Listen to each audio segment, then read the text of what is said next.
Mas hoje, com a graça de Deus, eu quero introduzir este assunto sobre honra. Na verdade, a doutrina bíblica sobre honra, ela fala de, primeiramente, você deve honrar a Deus. Em segundo lugar, devemos honrar os nossos pais. Honra teu pai e tua mãe, diz a Bíblia. Depois nós devemos aprender a honrar os membros do corpo de Cristo, da igreja. E depois honrar todas as pessoas que praticam o bem. A Bíblia Sagrada fala sobre honrar a Deus porque Ele é o único soberano Senhor. Está lá, por exemplo, em Isaías capítulo 12, depois você pode ler em casa. Honrar pai e mãe para que te vá bem, para que você possa viver uma vida próspera, uma vida longa. Você precisa aprender a honrar o pai e a mãe. A Bíblia diz porque é o primeiro mandamento com promessa de bênção para aqueles que honram pai e mãe. Por exemplo, está lá em Mateus capítulo 15. Honrar os irmãos em Cristo, para que não haja divisão na igreja. Está lá em 1 Coríntios capítulo 12. Toda divisão é um ato de desonra. Honrar as pessoas que praticam o bem. Está lá em Romanos, no capítulo 2, que fala sobre aqueles que praticam o bem precisam ser reconhecidos, precisam, de certa forma, serem honrados. O que é honrar? O que é honra? O que é honrar? Esse é meu primeiro ponto, então, que eu quero compartilhar com você. Honrar é estimar, é considerar, é distinguir, é atribuir reconhecimento, é atribuir glória. Honra é uma deferência. O que é deferência? É uma consideração, é um respeito, é uma estima, é um apreço, é uma reverência, é uma homenagem, é uma cortesia, é uma deferência.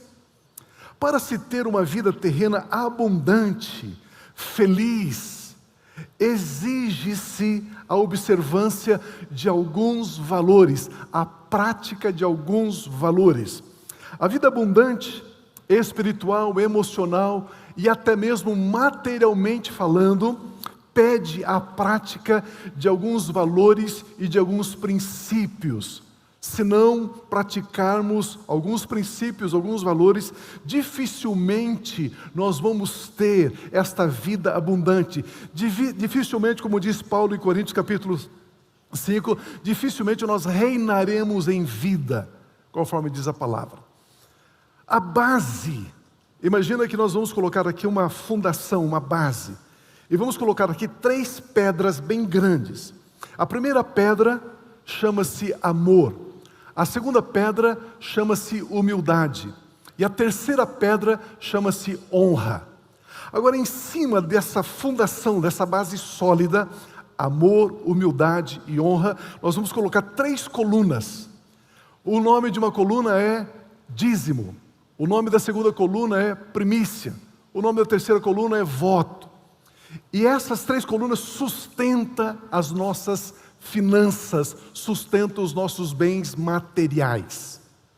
É desse jeito. Vamos colocar a ilustração, por gentileza, que nós fizemos em um desenho. Você consegue ler ali? A primeira pedra, a primeira base, amor. A segunda, humildade.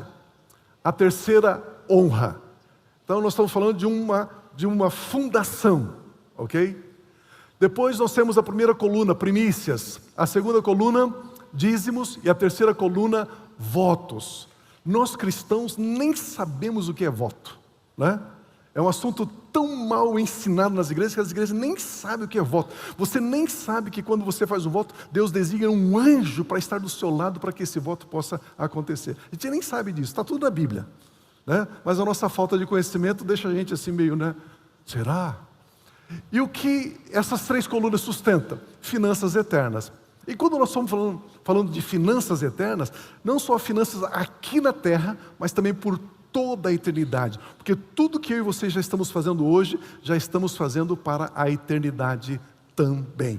De tudo isso ali, de todos esses assuntos ali, nós vamos tratar um pouquinho hoje sobre honra. Não vamos falar nem sobre o amor, nem sobre a humildade, mas sobre honra, só para você se localizar dentro do tema. O pastor Paulino, da Comunhão Cristã Aba de Umuarama, ele tem ministrado sobre esse assunto, finanças eternas. Ele usa essa expressão, finanças eternas. Tem abençoado muitas pessoas, a gente tem conversado, trocado algumas ideias. Tem sido de muita valia, de muita importância esse tema que ele tem apresentado.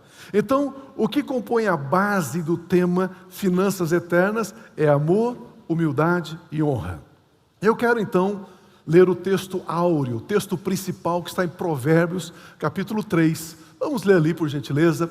O texto sagrado diz assim para mim e para você: honre o Senhor com todos os seus recursos e com os primeiros frutos de todas as suas plantações. Honre o Senhor. Então os seus celeiros ficarão plenamente cheios e os seus barris transbordarão de vinho. Outra versão, no lugar de barris ali, diz que o lugar onde você prepara seu suco de uva, o seu vinho, então o seu lagar vai transbordar de vinho. Esse texto, honre o Senhor com os seus recursos, nós encontramos aqui um valor. O valor é honre ao Senhor. E aí tem um resultado, tem uma consequência para aqueles que honram o Senhor. Os celeiros ficarão cheios e os lagares transbordarão de vinho. Estou dizendo que aqui nesse texto nós temos um valor, não temos um princípio, nós temos um valor. E esse valor, ele vai produzir um resultado. Antes de falar sobre honra, deixa eu voltar um pouquinho. Eu acho que você gaseou essa aula lá na faculdade. Qual é a diferença entre valor e princípio?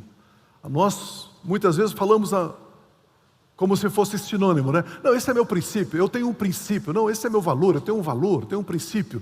É igual propósito, objetivo e meta, né? Então existe uma confusão muito grande na mente dos cristãos. O que é propósito? O que é objetivo? O que é uma meta? E se a gente não sabe essas coisas, a gente tropeça, falha, tem dificuldades. O que é um valor? Os valores são guias de conduta que podem determinar decisões importantes do indivíduo. O valor orienta as decisões e garante o padrão que governa as nossas ações.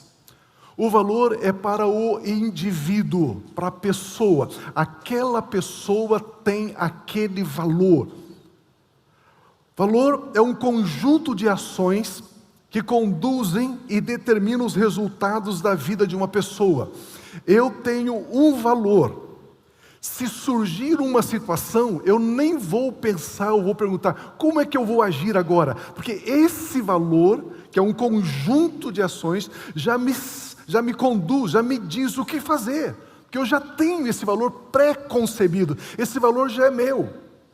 Exemplos de valores: verdade, justiça, honestidade, honra, responsabilidade. Por exemplo, se eu tenho um valor chamado responsabilidade, e se alguém pede para que eu faça alguma tarefa, e eu aceito fazer essa tarefa, pronto, eu vou fazer. Porque eu tenho um valor chamado responsabilidade. Eu vou executar a tarefa e pronto. Eu não vou ficar pensando, questionando, se eu tivesse condições, se eu tivesse um carro, aí eu faria. Não. Se eu assumir a tarefa, eu assumo com responsabilidade. Isso é um valor, responsabilidade. Honestidade é um valor. Eu sou honesto. Eu vou fazer um negócio, eu sou honesto. Porque esse valor está dentro de você, é seu, pertence a você. Então você nem vai pensar em mentir, em enganar, em ludibriar a pessoa. Porque você é honesto, isso é um valor seu. Então você já tem esse valor, o valor é do indivíduo. E o que é princípio? Princípios são conjuntos de normas que têm aceitação universal. O valor é do indivíduo, a pessoa escolhe ter aquele valor. Princípio não, princípio é universal, princípio é para todo mundo. Por exemplo, semeadura e colheita. Aquilo que o homem semear, isso ele vai colher. Isso é um princípio, isso aplica-se a todas as pessoas. Querendo ou não, isso funciona assim. Individualidade. Cada um de nós temos a nossa individualidade, isso é um princípio. Todos nós temos a nossa individualidade. Então, princípio é uma coisa e valor é uma outra coisa. Esse texto de Provérbios capítulo 3 fala sobre honra a Deus. E o que Deus realiza, o que Deus faz quando nós honramos Ele. E se você estabelecer como valor, a partir de hoje, honrar a Deus, a sua vida espiritual, emocional, financeira, material, irá mudar profundamente, porque agora você tem esse valor. Você agora aceitou viver este valor da sua vida. Mas pastor, você pode estar pensando, eu já sou abundante nessas áreas que você está citando. Então, o meu conselho é, aprenda sobre honra, e coloque a honra em prática, e você poderá experimentar a superabundância, a vida superabundante que Deus tem para você. A Bíblia Sagrada fala mais sobre bens e riquezas do que sobre, por exemplo, fé e oração. Na Bíblia toda nós temos 500 e poucos versículos que falam sobre fé e oração. Mas nós temos mais de 2.300 versículos na Bíblia que falam de bens e riquezas. Por quê? Porque se eu entender como tratar bens e riquezas do ponto de vista espiritual, bíblico, a minha fé, a minha oração já está resolvida. Mas se eu tenho dificuldades em lidar com bens e riquezas, eu terei dificuldades da fé. Eu terei dificuldades na minha vida de oração.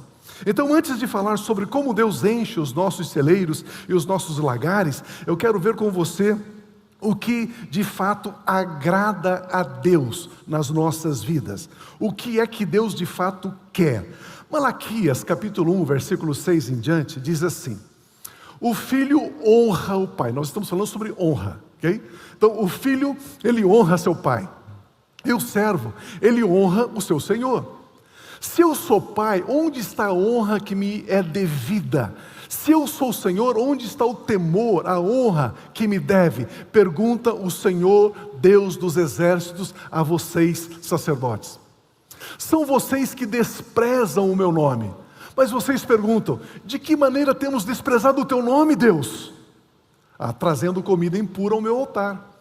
E mesmo assim ainda perguntam, de que maneira te desonramos?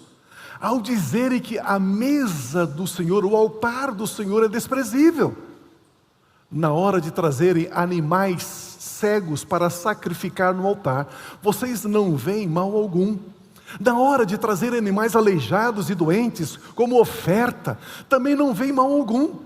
Tentem oferecê-los de presente ao governador. Será que ele se agradará de vocês? Será que os atenderá? Pergunta o Senhor, Deus dos exércitos. E agora, sacerdotes, tentem apaziguar Deus para que tenha compaixão de nós. Será que com esse tipo de oferta Ele os atenderá? Oferecendo animal cego, doente?